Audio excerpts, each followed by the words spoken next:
বন্ধুরা, শুধুমাত্র দীঘা পুরী বা অন্য কোনো সমুদ্র সৈকতে গিয়ে মাছের পকোড়া খাবো? একদম না। এখন কিন্তু মাছের পকোড়া বাড়িতে বানাবো।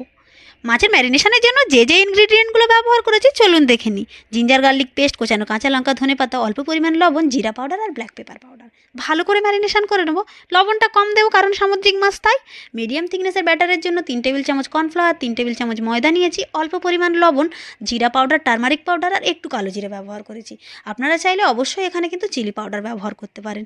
মিডিয়াম থিকনেসের ব্যাটারটা যখন রেডি হয়ে যাবে, কড়াইয়ে একটু বেশি করে তেল দিতে হবে। তেলটা বেশ ভালো করে গরম হয়ে গেলে মাছটা দিয়ে দুদিক খুব ভালো করে ফ্রাই করে নিতে হবে। এখন কিন্তু আপনার পকোড়া একদম রেডি হয়ে গেছে।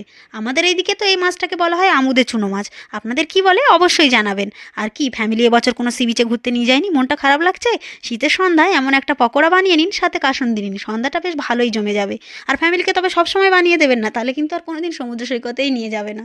যাই হোক, ভিডিওটা ভালো লাগলে একটা শেয়ার করে দিও।